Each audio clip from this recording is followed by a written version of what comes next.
o Bitcoin veio para ficar.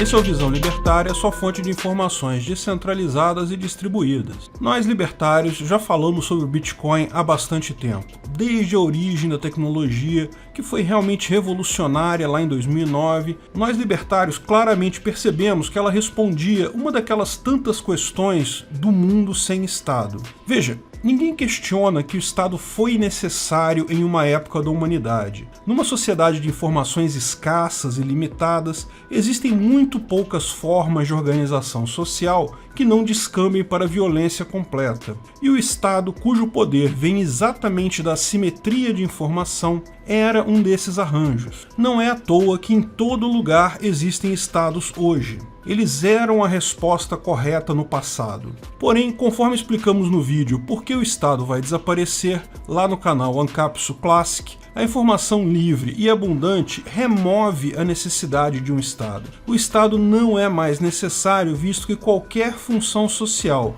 que ele um dia teve pode ser realizada com o uso meramente da informação. Mas lógico, a teoria nos diz isso, o Estado não é mais necessário, mas sempre fica aquela dúvida, como substituir coisas como o dinheiro? Qualquer entidade que emita dinheiro teria um poder quase tão grande quanto o de um Estado. Na prática, o Bitcoin veio mostrar como esse tipo de solução pode ser feita pela via tecnológica, meramente por uma rede descentralizada. Muitos libertários apostaram desde o início na moeda e alguns deles ficaram bastante ricos por conta disso. O Bitcoin só se tornou um pouco mais popular no mainstream, para pessoas que não são muito ligadas em tecnologia ou em libertarianismo, por volta da alta de 2017. Naquela ocasião, muita gente descobriu o conceito e teve interesse em comprar bitcoins, mas mais que isso, muita gente viu o valor subindo rápido e quis apenas lucrar, fazer um investimento para ganho rápido. Lógico, essa nunca foi a proposta do Bitcoin, e quando a especulação passou, o valor do Bitcoin retrocedeu, então, e muita gente que comprou na alta se arrependeu. Mas não nós libertários, porque não estamos comprando para ganhar reais ou ganhar dólares. Moedas fiat são o passado, não significam mais nada. Um Bitcoin em 2017 valia exatamente um Bitcoin e é o mesmo que ele vale hoje. Não interessa o quanto outras moedas valem em Bitcoin.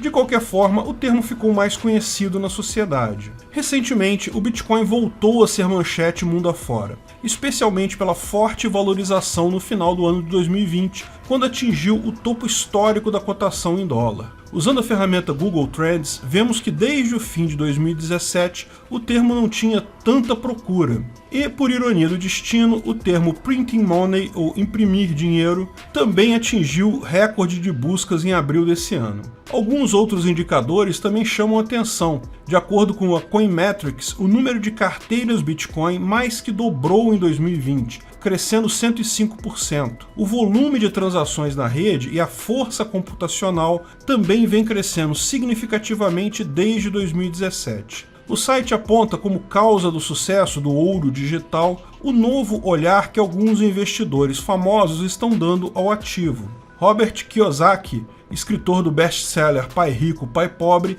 vem fazendo duras críticas ao Banco Central americano e afirmou em seu Twitter que o Bitcoin vai até a Lua. Ray Dalio, gestor do maior fundo do planeta, chamou o ativo de bolha em 2017, mas disse que recentemente em seu Reddit que o Bitcoin já se estabilizou como ativo digital semelhante e alternativo ao ouro. Michael Saylor, fundador da MicroStrategy, começou a alocar parte das reservas da sua companhia no ativo, e até o PayPal declarou que usuários americanos poderão vender, comprar e armazenar bitcoins em suas carteiras. O que pode explicar esse movimento recente? E quais as implicações dele para o futuro do Bitcoin e da liberdade? Em 7 de dezembro de 2020, o famoso economista brasileiro Fernando Ulrich postou um vídeo em seu canal apresentando um artigo escrito pelo historiador escocês Niall Ferguson. O historiador argumenta que as restrições consequentes da pandemia catalisaram as transformações tecnológicas possibilitadas pela internet. Pessoas que nunca antes haviam se aventurado em transações online foram forçadas a tentar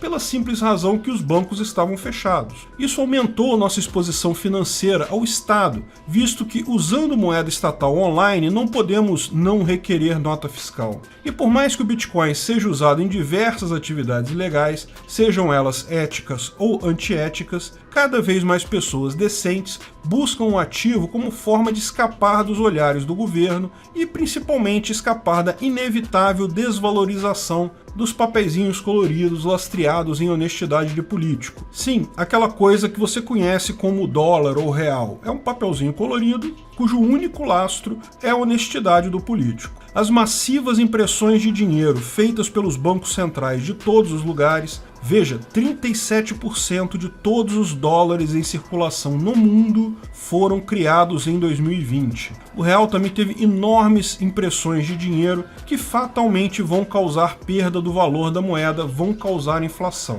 Veja, importante fazer a ressalva aqui que este canal não é um canal de investimentos, não damos dicas de investimento. Somos um canal libertário que fala exclusivamente do Bitcoin por sua independência de governos. Não sabemos como as moedas fiat, os papeizinhos coloridos lastreados em honestidade de político, o dólar, o real, como essas moedas vão se comportar frente ao Bitcoin nos próximos meses. Vão cair, vão subir, não sei dizer. Simplesmente não acreditamos que essas moedas lastreadas em honestidade de político tenham futuro. Todas elas tendem ao fracasso no longo prazo, porque, vamos combinar, o lastro delas é muito ruim. Nem aqui no Brasil, nem em lugar nenhum do mundo se encontra políticos honestos. Então esteja avisado, não tome nada nesse vídeo como sugestão de investimento. A tese de Ferguson é que as pessoas olham para o ativo digital não como uma moeda, mas como uma reserva de valor, como um porto seguro contra as impressões do Fed e de outros bancos centrais. O que não deixa de fazer sentido. Se acreditarmos que o Bitcoin continuará a subir e popularizar-se cada vez mais, o incentivo é para armazená-lo, não para gastá-lo. Ou seja, o ativo sobe não necessariamente pela crença em ideais libertários, porque os livros de Rothbard estão na moda, mas pela crescente necessidade da pessoa comum de se proteger das loucuras estatistas. A alternativa moeda fiduciária tem se mostrado uma demanda de mercado, não uma demanda ideológica. E isso é muito positivo, inclusive para nós libertários. Grandes investidores do mundo estão querendo proteger os seus bilhões do dragão da inflação, já que nunca antes na história da humanidade tivemos tanta expansão da base monetária. Pessoas desconfiadas das boas intenções do governo ou que participam de mercados perseguidos pelo governo estão demandando uma forma de trocar e armazenar valor independente do governo. Essas demandas espontâneas de pessoas com propósitos diferentes, não ideológicos, desaguam no querido Bitcoin. E é isso que vai acontecer cada vez mais, com cada vez mais atividade que hoje é tratada pelo Estado. A mera falência dele, com as pessoas percebendo que outras alternativas são melhores. Não porque elas batam no peito e gritam que são libertárias e por isso vão fugir do Estado, mas simplesmente porque é melhor para elas. E é isso que torna o fim do Estado inevitável.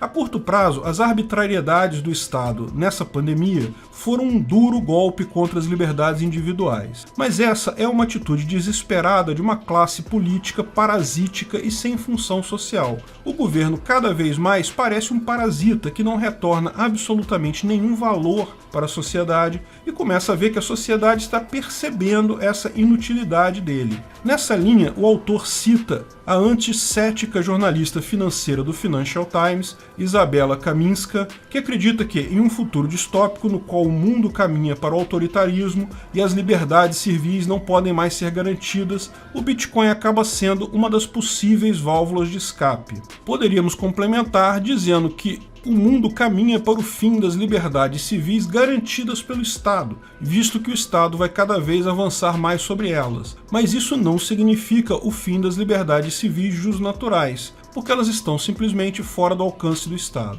Mas por que a demanda mercadológica do ativo é quase tão boa quanto a ideológica? Muito simples, nesse momento da civilização temos uma alternativa aos serviços estatais. Temos uma alternativa à moeda estatal. Em outras eras, quando a população derrubava o sistema de governo de uma classe espoliadora como a Revolução Francesa, a Revolução Americana, não existiam ferramentas que viabilizassem um arranjo social muito diferente. É claro que a Carta Magna de 1215 na Inglaterra foi um avanço em direção à liberdade, mas se olharmos a Inglaterra hoje, veremos que é um Estado que limita as liberdades individuais de uma forma que o rei João jamais sonharia poder. O Leviatã se reinventa vez após vez, pois sem os meios de fugir de suas garras, sem os princípios éticos para questionar sua existência, não temos como vencer. Assim como a internet destruiu o monopólio da informação e agora as tias do Zap manipuladoras de eleições fazem a festa, assim também deve acontecer com todas as demais esferas da nossa vida.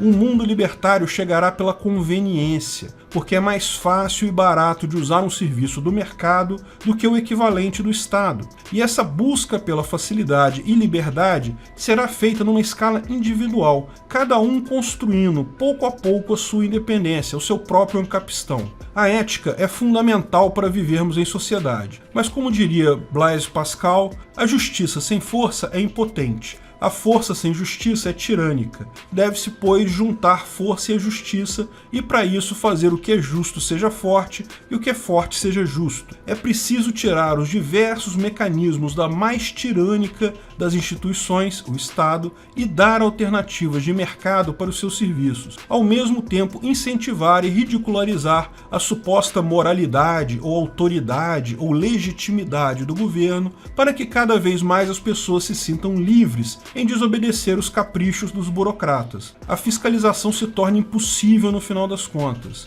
Lembra, dominação por força bruta pura é impossível. Você só é dominado pelo Estado hoje porque aceita isso na sua cabeça. A morte por inanição é a única arma contra o Leviatã. No passado, o selo de um governante fazia diferença na validade de uma moeda, e fazia sentido que fosse assim. Não havia outra forma de conceber uma moeda simbólica, um dinheiro simbólico, que não fosse com um agente garantidor. Mas hoje em dia, a criptografia e o sistema de chaves públicas e privadas resolvem o problema, de forma mais efetiva, mais simples e mais barata. No passado, ter homens e mulheres patrióticos que amassem o seu país era a diferença entre a vitória e a derrota na guerra. Mas hoje em dia, cada vez isso faz menos diferença, porque todas as guerras são comerciais hoje em dia. No passado, a informação era cara e a sua distribuição era mais cara ainda. Hoje em dia, 20 minutos depois de acontecer qualquer evento em qualquer lugar do mundo, temos 4 vídeos do ocorrido com depoimento local de pessoas, tudo isso de graça. O fato de cada vez mais usuários investirem em bitcoins com seus diferentes propósitos é um sinal claro da sua superioridade. Mais do que isso, é um sinal claro de que estamos indo no caminho da liberdade. O caminho do ancapistão é irresistível. Cabe a nós, libertários, criar e usar serviços alheios ao Estado e ao desejo dos seus governantes. Liberdade se conquista em pedaços, como se corta um salame. Obrigado por sua audiência. Esse artigo foi sugerido por Éder Sena, escrito por Lulucho Convertido, revisado e narrado por Peter Turguniev. Esse vídeo foi um oferecimento de armataweb.com, cloud e serviços de data center, 100% de compromisso com a satisfação e privacidade dos clientes. Aceitamos Bitcoin, veja o link na descrição do vídeo. Se você gostou desse vídeo, clique no like e compartilhe ele em suas redes sociais. Se inscreva no canal para nos ajudar, clicando no botão vermelho abaixo. Se quiser ser avisado de novos vídeos, clique no sininho ao lado. Saiba mais sobre o nosso projeto no site visãolibertaria.com. Lá você pode sugerir novos artigos, escrever artigos, patrocinar e muito mais. Confira visãolibertaria.com. Até a próxima!